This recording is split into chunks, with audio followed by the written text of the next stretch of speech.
reason that I'm here is to talk to you guys a little bit about music therapy. It's not something that I knew about whenever I was kind of your guys' age in high school, and I wish I'd learned about it sooner because it's really awesome. And even if you're not thinking about going into music as a profession, it's still something that you can be aware of, and it's really cool to learn about. So, my music therapy story. I learned about music therapy whenever I was a junior in high school. My cousin sent me a video of this man who had Alzheimer's, and he hadn't spoken in like 3 years, like said any words at all, made no communication, and they exhausted all of their options, and they brought in a music therapist to work with him.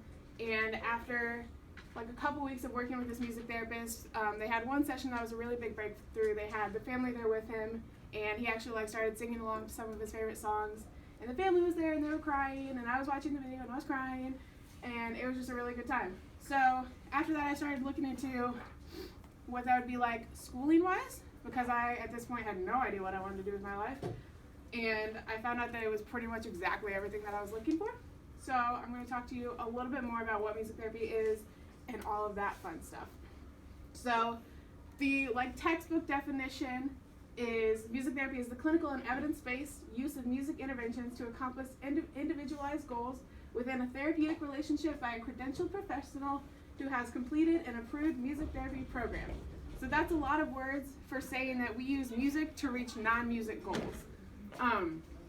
So basically what that means is we use music as a facilitator to reach different goals that we're working towards with clients or patients or whoever we're working with. So that could look like, if you're working with children with developmental disabilities, a lot of their goals are either going to be social or movement goals. So you use music and music interventions that you come up with to help achieve those goals. So it's really cool. We do work on the same goals as like physical therapists or speech therapists or occupational therapists, but just using music instead of what they use. So it's very interesting. So why music? It's been scientifically proven to work, basically. Like there have been countless studies that show that music is effective in all of these different areas that we work in. Oh, we're going back. It's comforting while still being effective. So a lot of people find comfort in music.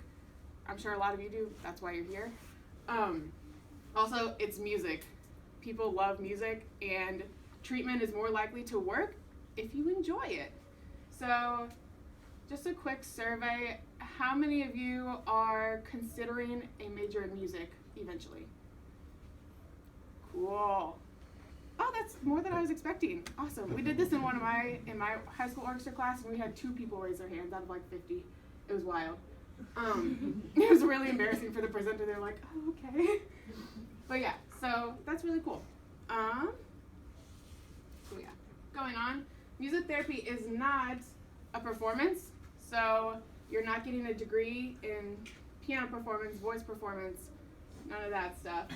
It's not playing specific music to solve specific problems, so you can't walk into a room and say, oh, you're having a migraine, here's some Beethoven, that should cure it up. That's not the same thing, and that's not the way that it works. So we use what's called client-preferred music. So it's basically what it sounds like. You kind of assess your client, you talk to them, you get to learn what their favorite types of music are, because they're not going to be effectively treated by music that they don't like. So if you go in to a client that really, really hates country music and all you're playing is country music because that's what you know or that's what you think is going to help, it's not going to help. So it's really important to know your client and know what they need. It's not the music lady. We get that a lot just because you carry around instruments a lot. So people see you like walking through the hospital and they're like, oh, the music lady's here. I'm like, not quite. Mm-hmm. It is not a music and psychology double major. So music therapy is it's an entirely separate degree. So you can't just get that double major and call yourself a music therapist, because there's so many specific things within the major of music therapy that you have to learn about that you can't get from psychology or just a music major. And it's not just listening to music because you enjoy it. Music is definitely therapeutic. I use it when I'm stressed or anxious or literally anything. I really love music.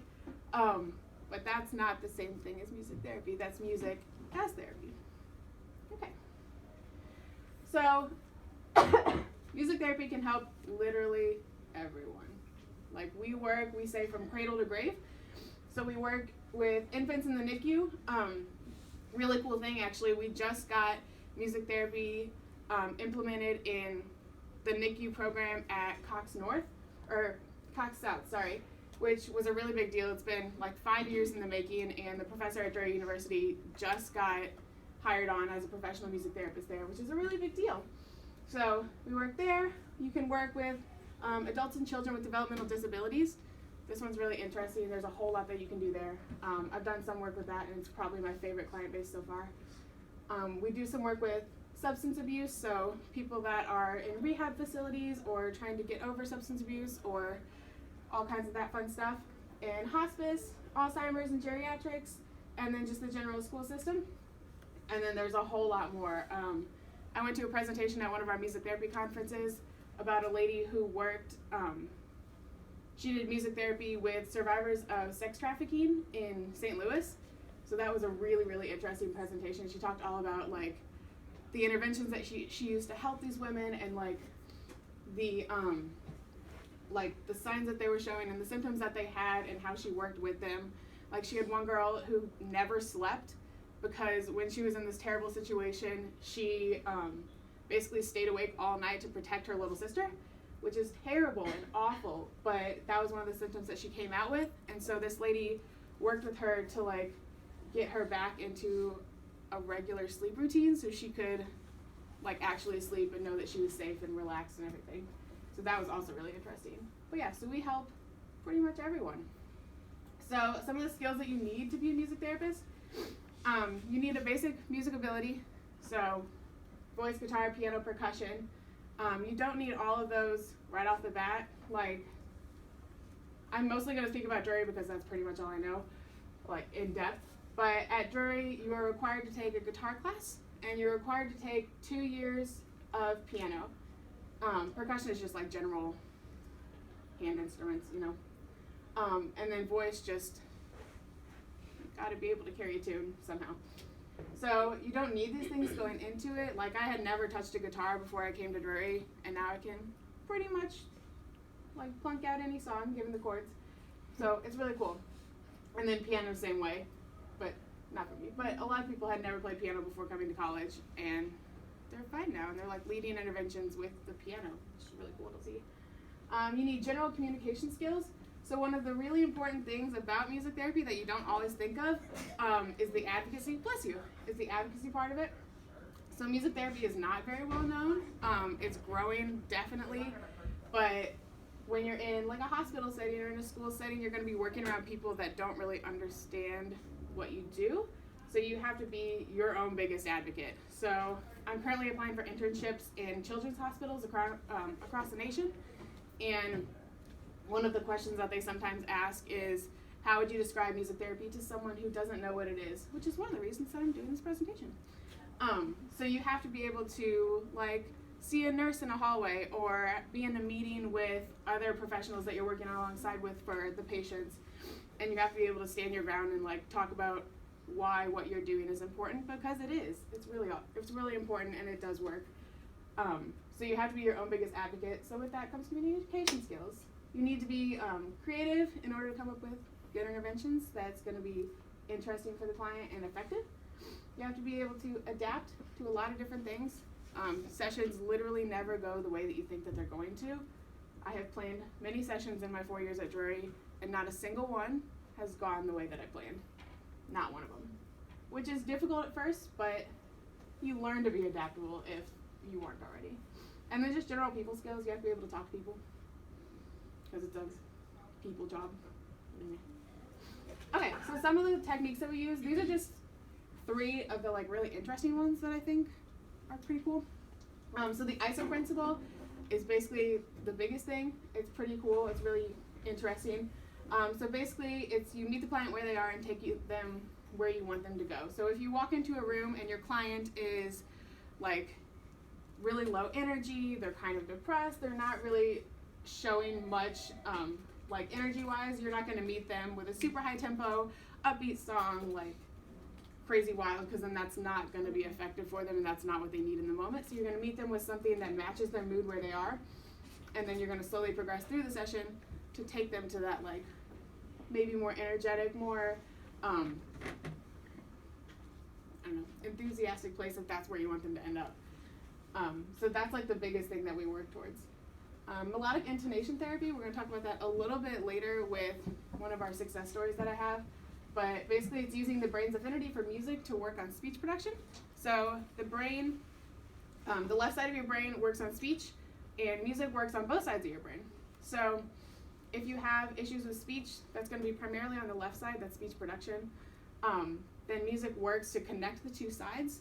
So basically, so this little example right here, all sentences have a melodic structure to them, which you don't usually think about, but like saying, I love you goes up and down, and then it kind of, so it shows you that. So teaching your brain, or getting your brain to memorize the melodic structure of a sentence helps you to reform that sentence into speech. So that's why, we'll talk about it later with Gabby Giffords, but a lot of times they'll use, like, people who are relearning to speak with music therapy will sing before they'll speak, because it connects the two sides of the brain and works to just like help them learn how to produce speech first. And then with gait training, it uses our innate sense of rhythm to relearn how to walk. So you like walk to rhythm, or like they'll pick a song that's appropriate for where you're at with your gait. So if you're still like brand new learning how to walk again, they're gonna pick a slower song, and then as you progress, they'll pick up the tempo a little bit, so you're encouraged to walk with the tempo, or with the beat. So that's really interesting as well. I like that. So one of the biggest success stories, has anybody heard of Gabby Giffords? No? Yeah. Thank you, Mr.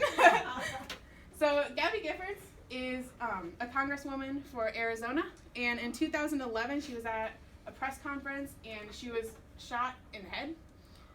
It was an assassination attempt, but she did not die. Surprise. She suffered a lot of brain injuries. One of the main ones was aphasia, so it's the inability to produce speech due to the damage on the left hemisphere of the brain. So we have this little short video of her in music therapy and how music therapy helped her to like speak again. Many of you ask us more questions of Maybe. Thoughts on how to get this there? Anybody? Awesome.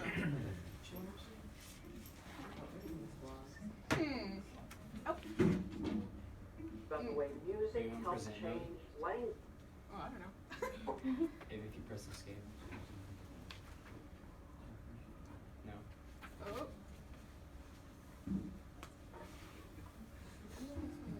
Okay.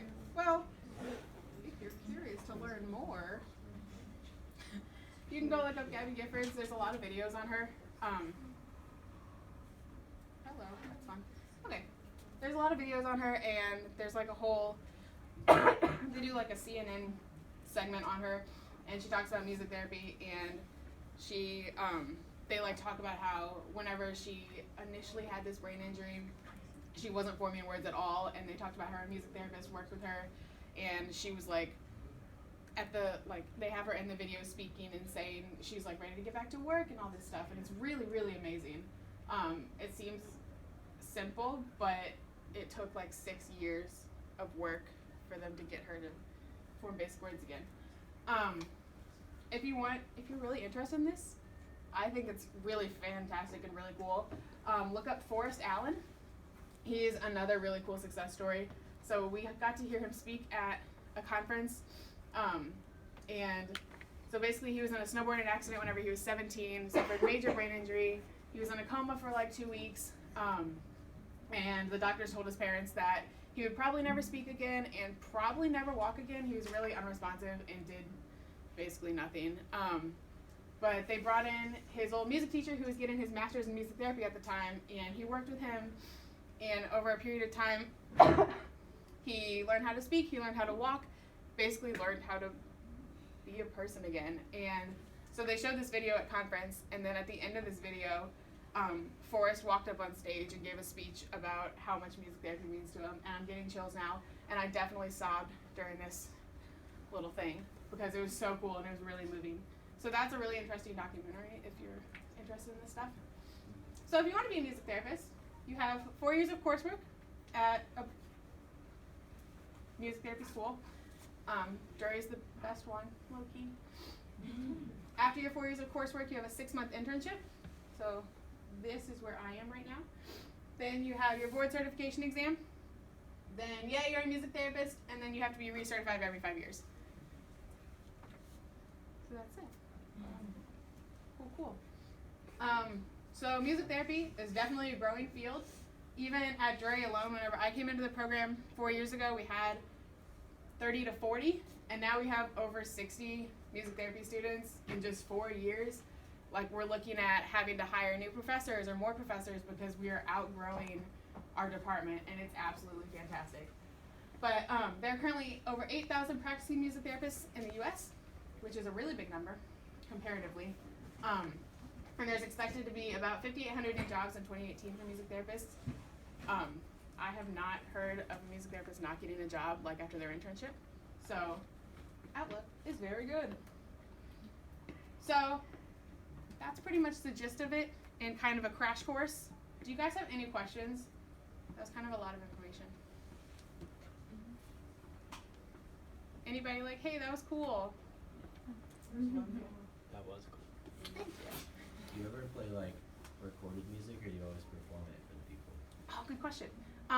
It kind of depends. Most of the time it's going to be live music, but I have used recorded music before because, like, I'll need to demonstrate something with, like, we'll be doing, like, an egg shaker intervention, and I'll need to demonstrate the movements, and so I'll play the music recorded, so that way I can demonstrate and I can help the clients, like, hand over hand if that's what they need, if I don't have, like, enough stabbing in the session with me. But most of the time, it is definitely more effective to use live music because you can adjust based on what's happening in the session. So like if you can adjust the tempo, you can adjust the volume. If you see that your client is overstimulated by the volume, you can take it down and you can sing quieter or slower. Or if you see that like they're starting to fall asleep and they need more, you can like up it up. But yeah, most of the time live. But good question. Yeah. Okay, so you're saying like the left hemisphere of the brain is like talking, but also music, same as the right? Well, not the talking. What's the difference between like a song and just talking, if that makes sense? Like what stimulates them to be able to talk? It's, okay. I don't know a ton about this. I didn't do very well in anatomy or physiology. Me too. Low key. It's not my forte. But from what I understand, so the left side is speech production, the right side is speech or language like understanding. So Gabby Giffords, for example, could understand everything and she knew what she wanted to say, she just couldn't make her brain say it, or she couldn't make her mouth say it. So music works with like the connection of melody and tonality and rhythm all combined. It like brings out those aspects of speech and works to produce it more. Okay, that makes sense. If you want to learn more melodic intonation therapy, pretty cool. Any other questions? I have one. Yeah. So if someone's been injured, say, 25, 30 years ago, will music therapy help them? Yeah, if the symptoms are still like presenting. So for music therapy, you have to be referred. So you can either be referred from like a nurse if you're in a hospital setting, or from another therapist. So we'll have like speech therapists refer their clients because they think that music therapy will help them as well, which is always really exciting because then they recognize that like we're all working towards the same goals and we're not trying to step on their toes. But yeah, definitely if the symptoms are still presenting and you're still like having issues with it, then you can definitely try music therapy. Yeah. Do some patients like have problem getting referred to music therapy instead of getting referred to like a physical therapist that uses music? Ooh, good question. What do you mean, do they have problems getting referred? Since it's not as well known. That's true. Well, since it is growing, a lot of patients will know about it, and so they'll ask about it if it's something that they think that they're interested in. Or if not, then it's just not something they know about. But like if a doctor or a nurse like knows about it and they're aware about music therapy and they think that it would help, then they can refer their client. But you have to have like certain, not qualifications, but there's certain criteria to be referred. So liking music is not a criteria for music therapy, because you can like music and just listen to it. Like you don't need the therapy aspect of it. Yeah. Any other questions? Cool. Thank you guys for listening to me. You guys have been great.